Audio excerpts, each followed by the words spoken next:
The idea that water, plants, and sound are sympathetic to one another we hold to be self-evident. Still, the research methods of spiritual pop scientists like Masaru Emoto are brought into question. As waveforms enter the skull through the ear, they are converted into neural stimulus in our brain, and our spirit evaluates this information according to our unique life path resonance.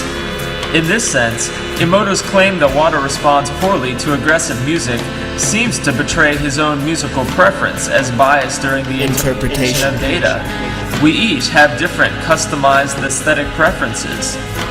I want it to be black and silver, like the color of music that was played to me in the womb, or perhaps a dark crimson red symphony like the smell of a full moon obscured by clouds, accompanied by the electric yellow that seems to emanate from the energetic field of plant life.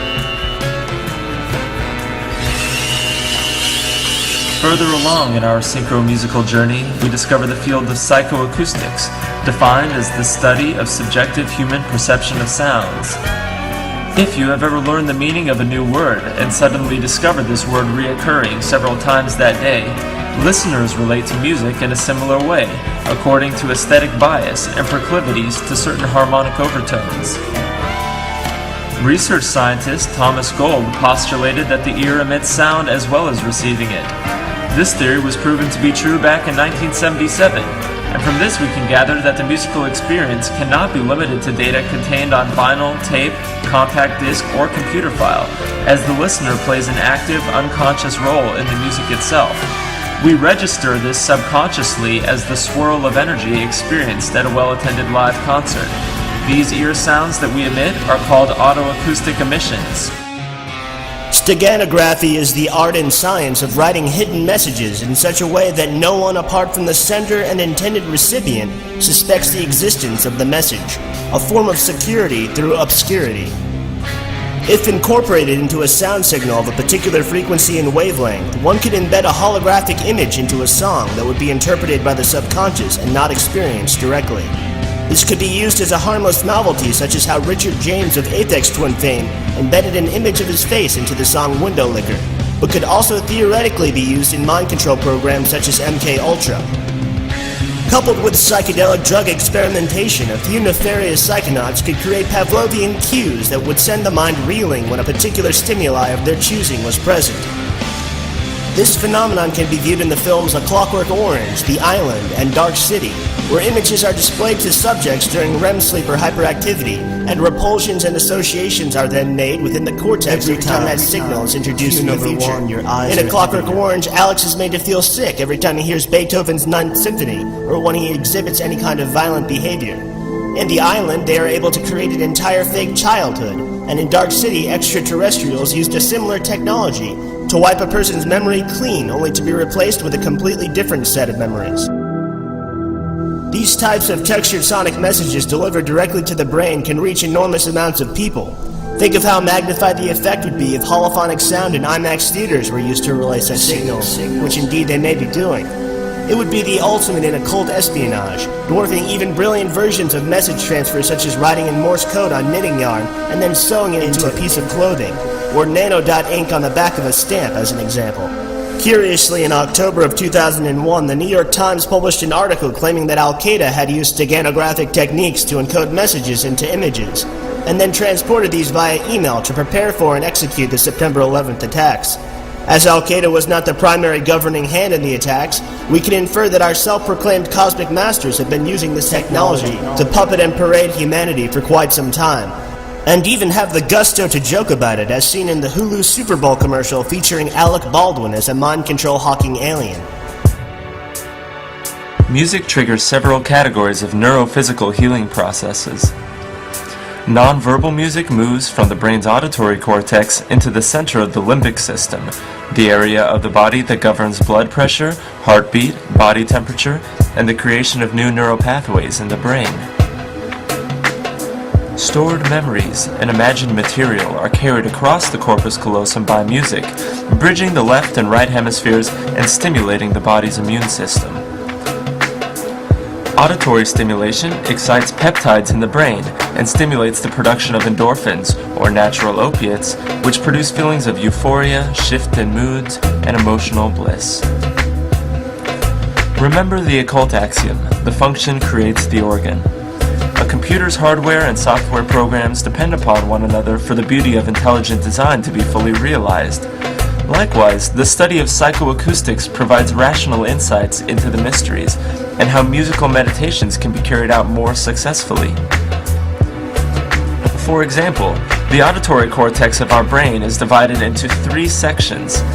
The primary cortex is responsible for auditory hallucinations, and it can be electrically stimulated to induce major third-ear activation. It is rumored that the early 20th century Russian composer Dmitri Shostakovich had a piece of metal shrapnel lodged in this area of the temporal lobe, and he would harvest many of his orchestral melodies simply by tilting his head to one side, activating the primary auditory cortex. This is the closest that he came to a psychedelic musical equivalent to the pineal gland. By understanding the effects of binaural and isochronous tones, he induced intentional brain change and stimulated musical hallucinations.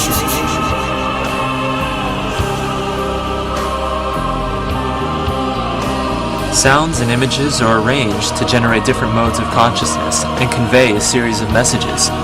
This is true in all forms of media, be it the commercial advertisements of big business or the philosophical explorations of small independent art projects.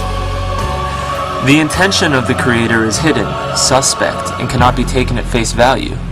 What can be known first is an impression in the form of feelings and thoughts, which are then to be turned over, questioned, and discussed. The alchemical transmutation of thought forms is vital to our awakening. We are returning to a perception of reality, systematically detaching from all authoritarian constructs, reconnecting with the divine intelligence of organic information systems. Music has been known to all philosophers as a key to unlocking the inner potential, but before we enter a discussion of organized compositions, it must first be understood that the audiomancy is trumped by resistance. We are surrounded by a perpetual magic circle, protecting us from the malevolent intent of musical magi who aim to disturb and disorient our higher faculties. Active listening is a meditative discipline, and, as all mystics know, one must eradicate fear to derive the deepest occult truths from their meditation. Cautiously open yourself to new musical energies at your own pace, and the secrets of the universe will be yours.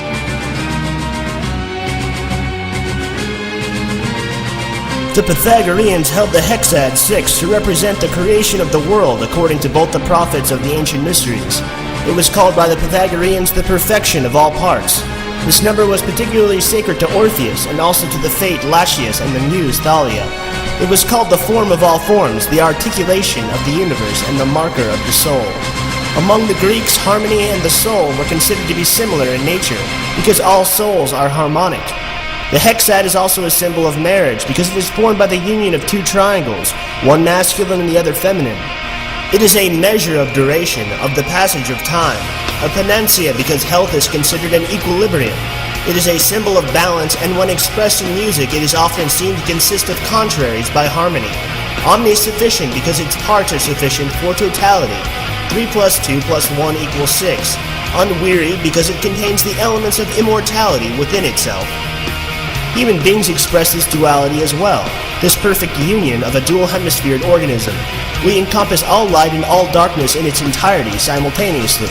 Whenever we hear the terms God and Lucifer, heaven and hell, we are simply acknowledging that these 2 archetypes are equal and ever-present in our consciousness, converging at the third eye in a whirlwind of musical tones, an ancient mathematical equation constantly balancing and dancing with itself in the fractal reflection of spirit, where new cosmic seeds are sown, where life and death occur simultaneously, and the unmoved mover experiences through us as we experience its creation, only to eventually let chaos and destruction reset existence to be reimagined again after the passing storm.